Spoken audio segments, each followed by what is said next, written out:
Hi there, my name is Alison Dhuanna and I'm a specialist goddess asteroid astrologer. I'm also a priestess and a poet, so I come from a very long line of this tradition that dates all the way back to Sumeria, and I'm very happy to be speaking to you today. So I'm going to be telling you a bit about what are goddess asteroids, why are goddess asteroids important to you, and a bit of the research that I've been doing myself on the goddess asteroids, which is completely new and fresh information. So first of all, what are they? Well, the first goddess asteroid was to be discovered was Ceres, who is the mother goddess. And she was discovered on the 1st of January 1801. And I'm going to tell you a bit about her story because I think she tells us a lot about what the goddess asteroids are about. So at this time, the astronomers knew that there was some kind of asteroid out there. And there was a team of astronomers from all over Europe, and actually their nickname was the Celestial Police. Okay, so that tells you something. And they were really determined to find Ceres, and they spent years and years. Each of them had a section of the zodiac to look at, and they spent years and years looking for her. But actually, the person who did discover her was a monk, and he lived in the city of Sicily. And Ceres is the guardian goddess of that city.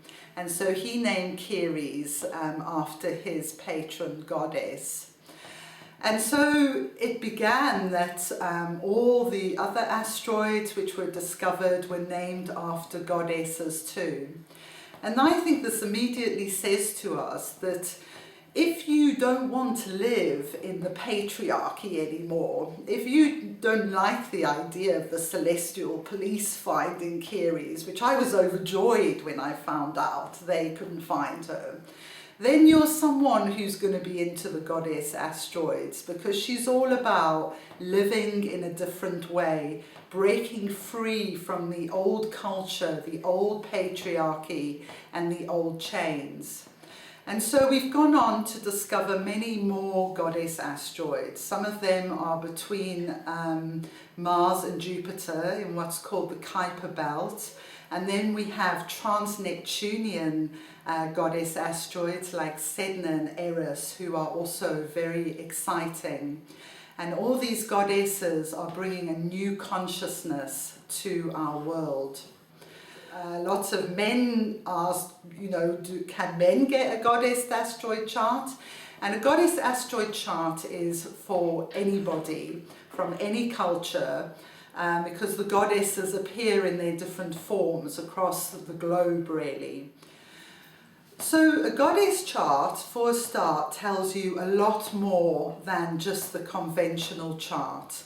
And it gives you much more detail about the different energies in your chart, how the goddesses are relating to the main planets.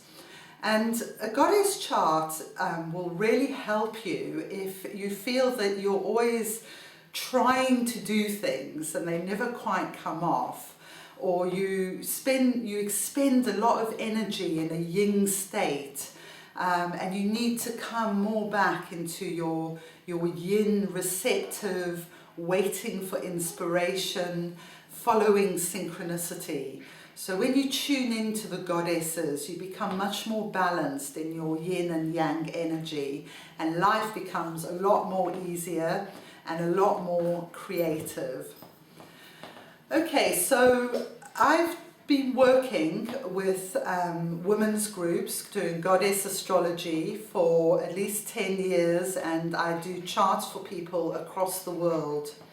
So of course I've read the books on goddess astrology, and they're very good books, but the information that I bring about the goddess asteroids, I call it living information because it's fresh. It comes from in the moment research from things that are happening every day and how the goddess asteroids are relating to what's happening in the world and also what's happening to people individually in their personal lives.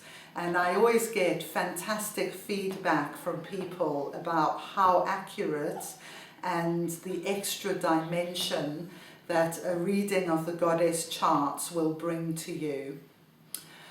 Okay, so if you would like to have your goddess chart done, I would be supremely happy to do it.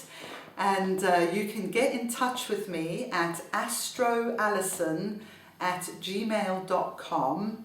I go to my blog, Goddess Asteroids by Alison Dhuanna, where you can read about what's happening at the moment with the goddess asteroids. So thank you for watching this video, and I look forward to speaking to you soon.